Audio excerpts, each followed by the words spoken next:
Hey YouTube, we're here with the Cirrus SR22T 1.5 meter.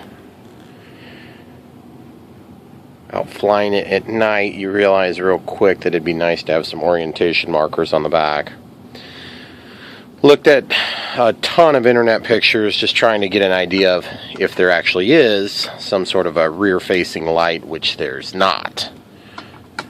With the exception of it's like almost a light that shines on the ground here, probably a turning taxi light, which honestly I don't care to waste my time putting that on. Maybe sometime I'll add that scale detail later. What I'm concerned with now is giving me some orientation in the rear end here. So I went ahead and expedited some of the video. Took one of these things and cut it up, and inside of those pieces, as you cut them up, you'll eventually get down to the individual LEDs, which are right here, and they're super dinky. Just wanted to talk to you about how I'm going to install this, and then we're going to do it. First of all, we have an ESC that was from a failed experiment or something like that, and we're injecting the BEC voltage into the breadboard. You can also just use a 2S pack, is going to be similar amount of power, but in our case we're going to go with we're just going to hook up a 3S battery that's not in great shape to give us some power. And then what we're going to do is we're going to use these leads to determine polarity on these lights first. And then you see how long that lead is that I've tinned. The reason it's tinned long like that is so I can do multiple lights in a row. So, without further ado, as you can see, we got other lights that are turned on. These lights are pretty good for high brightness, but these ones are really nice because they'll be almost equally bright, if not brighter. And I can take and wrap from down here to point very intensely down, to here to point intensely out, and then here to point intensely out this way. So the only time when you're not going to be able to see the plane is in a complete inversion, and at which point you should be able to see the wingtip lights. And the wingtips do glow a little bit, which isn't real scale looking, but it's still okay. Important function here. There is a positive and negative wire here. The positive one has a very small strip on it that's white. It's hard to see in the video. This is the ground, or the black. Now the reason I did that was because I may end up having to tape or glue the wire underneath, and so I figured it would look better if I went this route. Alternately, if I have problems, I can actually go on the outside right next to the pinstriping, and it would be almost invisible. Of course, I don't want to, make it look crappy, so we are going to do our best to avoid that. So get a marker of some sort. Sharpie's good. And then basically we've already got our current limiting resistor, which I started with a 100 ohm. Positive is hooked up to the positive terminal, negative is hooked up through the resistor into the negative terminal. Okay, so now I just need to take and touch these two sides and see what happens. Okay, so that is not, so there you go, there's your light. So now I just need to mark it so that I can duplicate that polarity when I assemble my 3.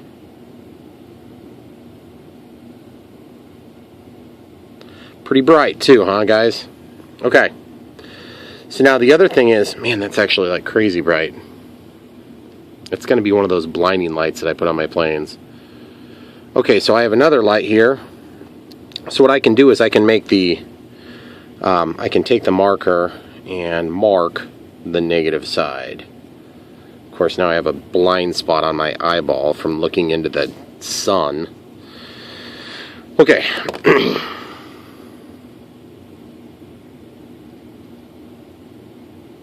Okay, so that's correct, meaning that this side is negative and this side is positive. So negative is on my left. Now it's on my right. Again, even further blind from looking into the sun. And we're just going to lay these side by side like this. And incidentally, I'm going to hook up the hot glue gun to get that going right now too. And what that's going to, I'll show you in a minute what we're going to do with that. Okay, so now the third light is right here. We're going to do the same exact thing on that. Okay, so that was really good luck. I never get them on the first try like that. So we'll go mark this. And the reason we have to figure polarity out is because they're not marked, because they're not user serviceable, and, you know, whatever else reasons the manufacturer came up with for not having a plus sign next to that side. Probably because it's robotically assembled. Now you notice I'm going to just leave a little bit of a gap here. And all that gap is doing is giving me the chance of folding the lights into different angles. So when we mount this on the tail, we'll be able to wrap around a curved surface. Now if you try to do them too tight, then that little silicone bilayer board is going to get in the way. Now this is really hard to do this step. I don't like doing this step because it's just a pain in the butt. So what I'm going to try is I'm going to try something different. I'm going to try just putting glue. I want something flat. I want something flat that I can set this on. And then when I'm done, I'll just sacrificially remove it. That looks like it's big enough to get something heavy to hold it down. And I'm going to just try this different today. We're just going to, yeah, not hot enough. I don't like waiting for hot glue guns to get hot, so I'm just going to use a torch to get the tip hot.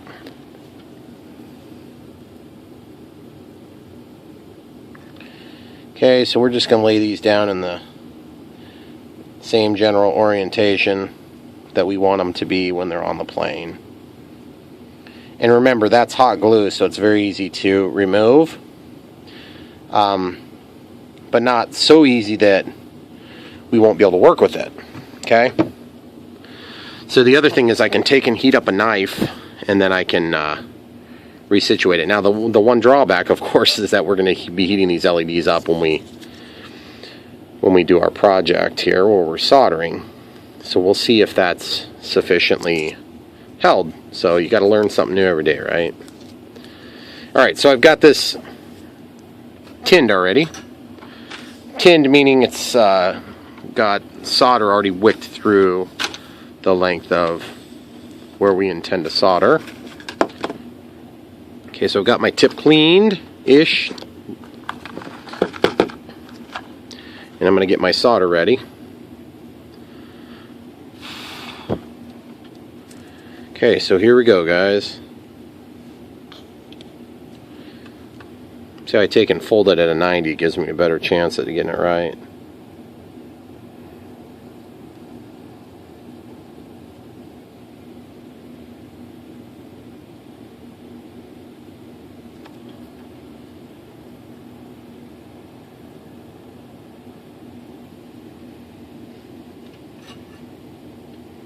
Alright guys, I'm trying to make this so you can see and I can see, and it's tricky. Alright, we're going to try this, we'll see how that works.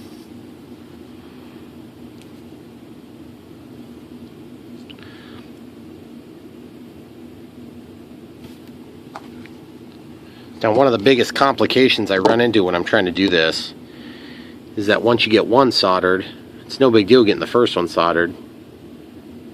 It's the second and third ones that are really difficult.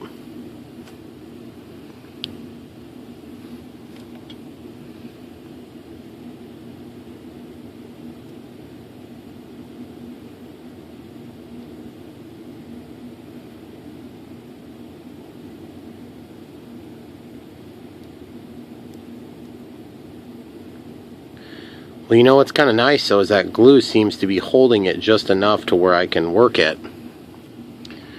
Now, sometimes when you're doing this, you'll think you have it soldered together, and really it's just kind of held together. It's not actually soldered. So, you may have to go through and just kind of be a little bit overkill on the solder.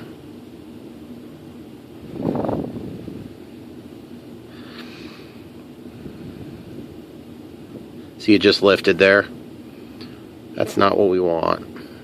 Okay, so I'm going to put a little drip so that the drip runs up by this last one.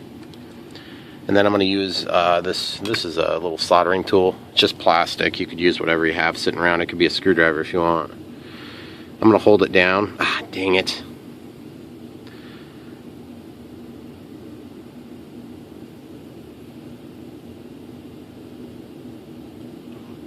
Well, if you can hold the wire and get away with it, that's fine too.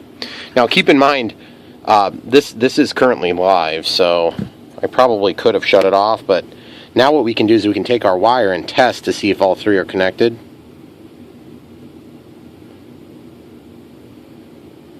Gosh, you're so stinking bright, it's like blinding me. Which is a good thing, because once you get this up in the air and it's like, you know, 300 feet away from you, you're going to want it to be bright. Plus I'm in the basement. In the dark dungeon. There we are. That's a really horrible view, isn't it, guys? Okay.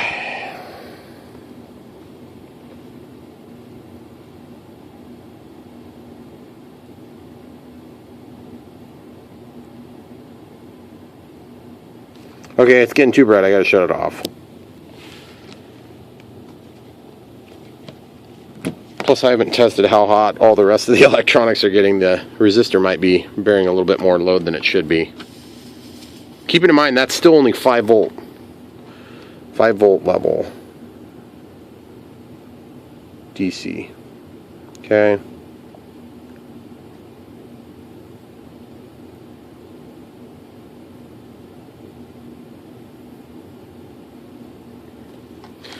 Okay, now that I got that solder into the wire, now I can push the wire down a little bit with this thingy. Just like so. Holding it down. Just right there, letting it cool for a second.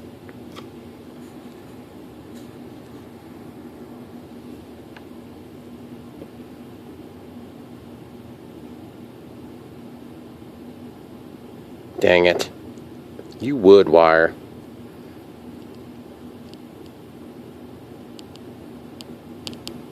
Okay, so we'll see how this looks.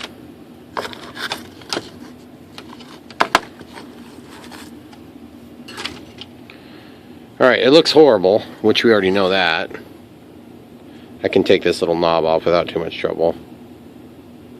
Of course, then a huge knob sticks on there.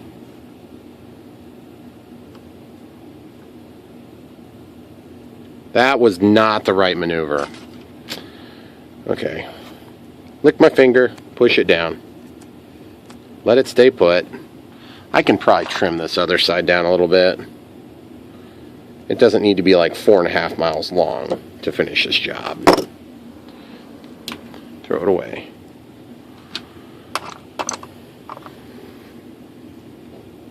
Okay, so now I'm going to try something a little different. I'm going to take this solder and I'm going to go nuts on this wire. I'm just going to put tons of it on there.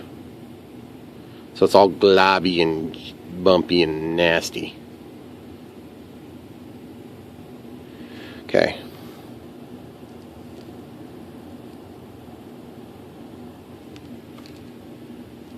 It's a little toasty still.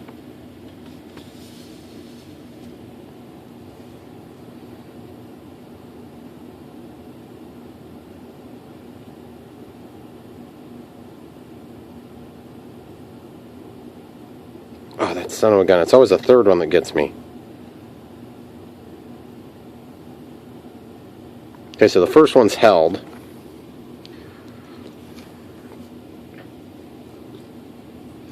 Okay, now I'm going to try to hold my workpiece down with the other tool. Just pushing it down between the LEDs.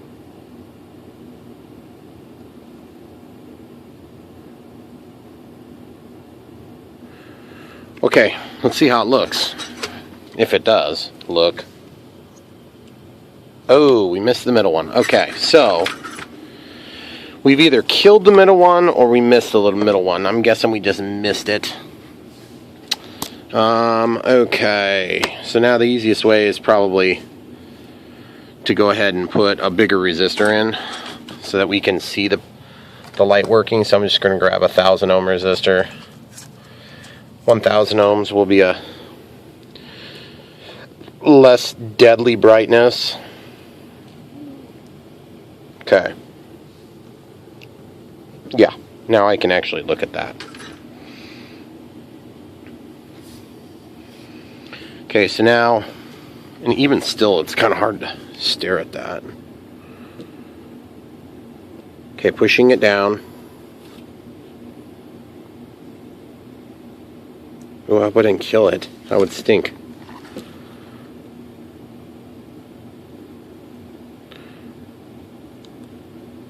Uh-oh. Did I done killed it? Let's see.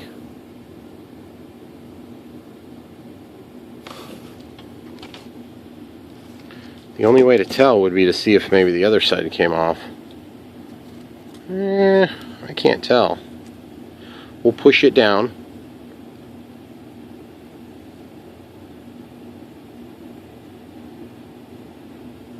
So what we're doing is we're just kind of testing this side. It's not dead. I just am making poor contact. It's tricky to do this step, guys, but if you get it right, it's going to be awesome. Because it's 3 of these lights is going to be a tremendous amount of light. And yeah, you could just do 1 if you wanted, if you're into that sort of thing. Putting tons and tons of effort in for not really amazing results. That'd be great. Just do that. Okay, now this thing's going to be really hot, so I'm sort of reluctant to just grab it and solder it. So what I'm going to do instead is not that. But I'm going to take my soldering iron and try a different approach again. Clean the tip real good.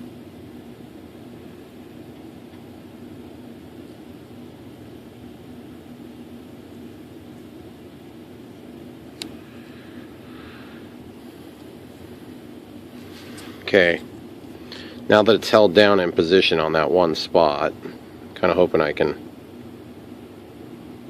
do a little better job of it.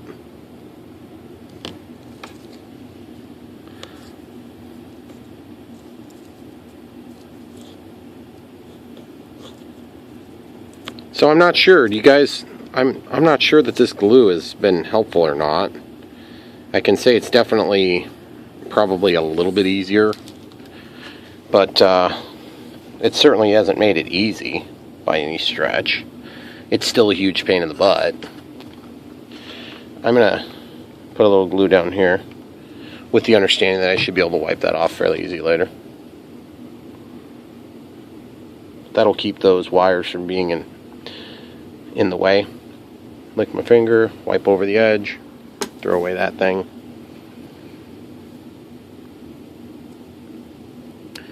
Okay, so now that I have that cooled, I should be able to manipulate my wires.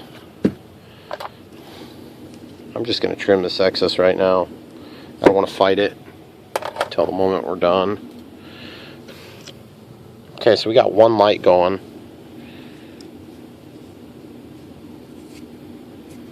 Looks like the second one, and then the third one, they're all going to go. It's just a matter of trying to quickly coax them into working. Okay, so that worked.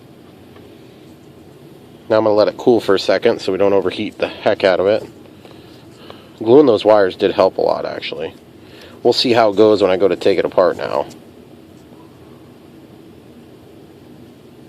So it's actually the positive lead that's not touching. It's up on the edge here. Come on.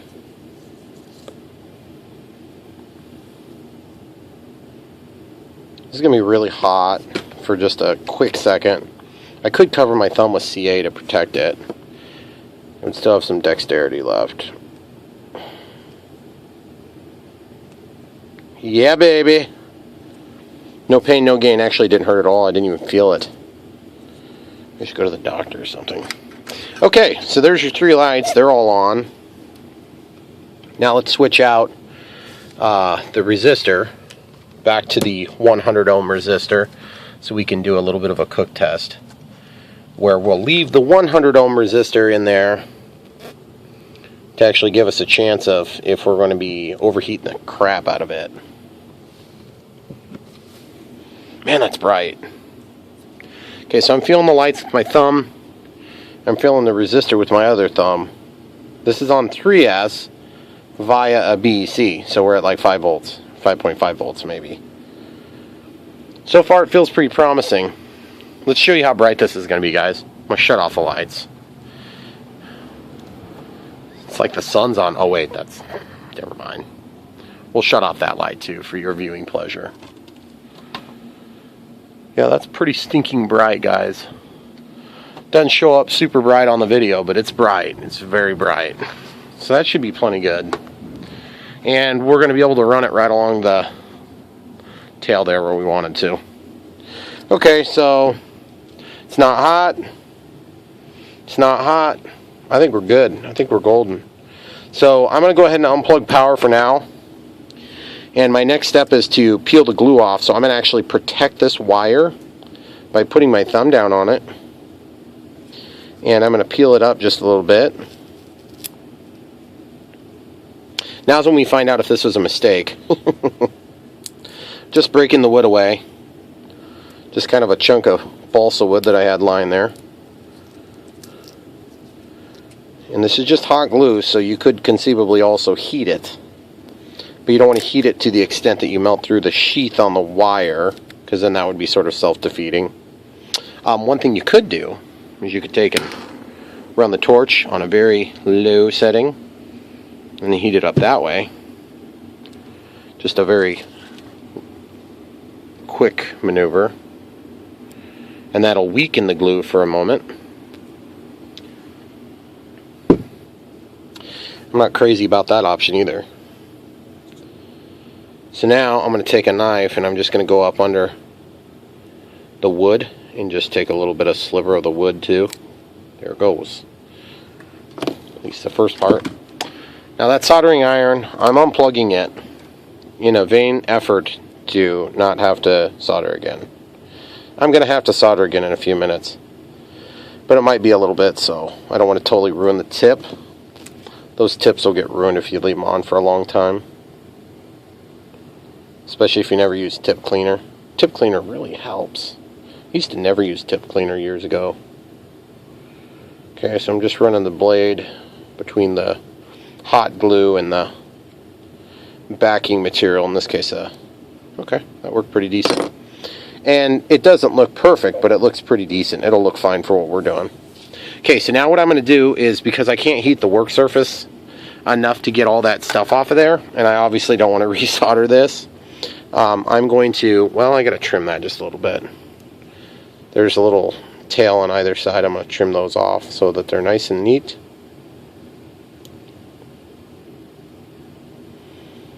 Okay, so that's good.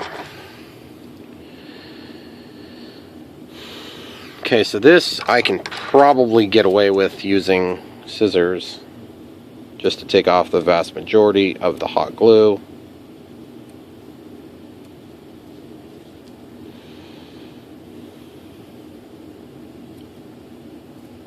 Just like that, guys.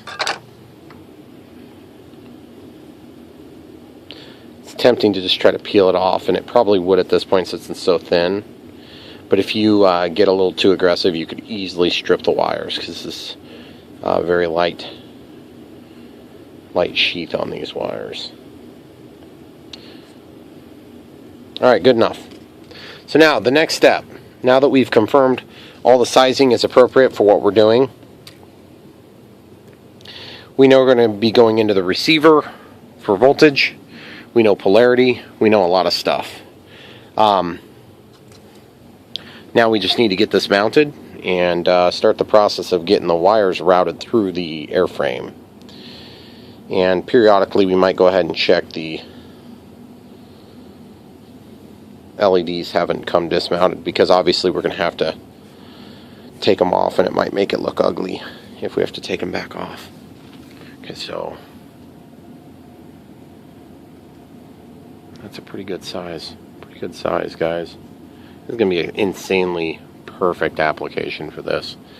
And let's just verify we've got a good channel by which to get the wire back through. In fact, we want to make sure that I never do enter from that area. I could pull off the wing and then just chase up into this area. That might be the easiest way. Let's try it. Let's get the tools and try it. Okay guys, I decided against my original plan of taking the wing off. I was just looking it over and I'm like, yeah, that's way too much work. Not going to do that. So I am going to do it a different way, and it's going to work just fine. That's why I picked a color that would blend with the airplane in case we had to do something like this. Now, there's so many really cool scale details on here that this plane is going to be difficult to work on. So anything like this that you can try to get done before you get your final assembly done, do it. It'll save you a lot of effort, heartache. But sometimes, like, my rule of thumb is, if you can't verify that the plane's going to be a good plane, then it's not worth working on. Oh, hey, one other thing we're doing today. We're going to adjust the rudder. So that's going to be really hard too, because I want more throw on this rudder. Okay, so you unsnap that, then you let the rudder thing down, then you go over to the middle hole, and you're done. And you may have to trim it just a hair when you fly it next time. Also, the AS3X might not be real happy about that, which would be the stabilization. You may also have problems with it with safe if you go to the innermost hole. We'll find out and you'll know, so you can learn from my screw up. Okay, we don't want to hit this rod, and we don't want to hit that rod, but we do want to get this done and not waste any more time. So I'm just going to bring it in like that. I'm going to heat this up with the torch. Make sure you're not hitting anything up there, like another plane, for instance. But if it's too cool, it's going to not get all the way through. Okay, so get it done quick.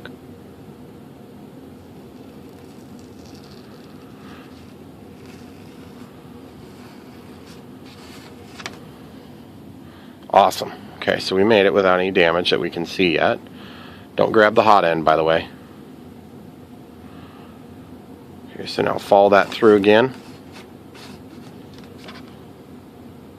So you can kind of chase it in a little bit.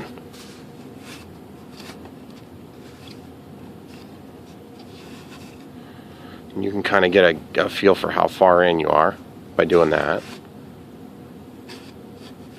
Okay, so now the next step, you can't take the antennas back off. They're screwed on this model. See, there's like one little screw. Some of these antennas are just going to be super vulnerable.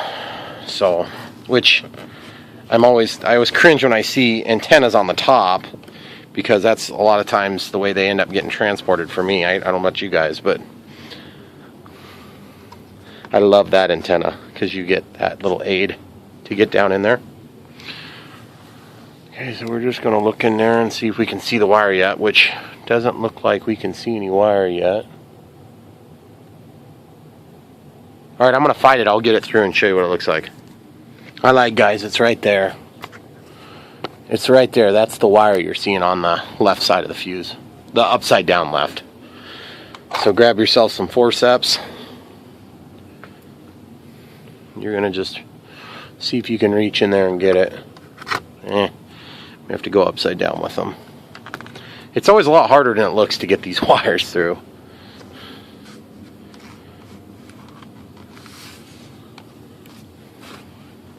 I just pushed it through a little bit more, guys. Oh yeah, we'll be good now. We should be able to get it.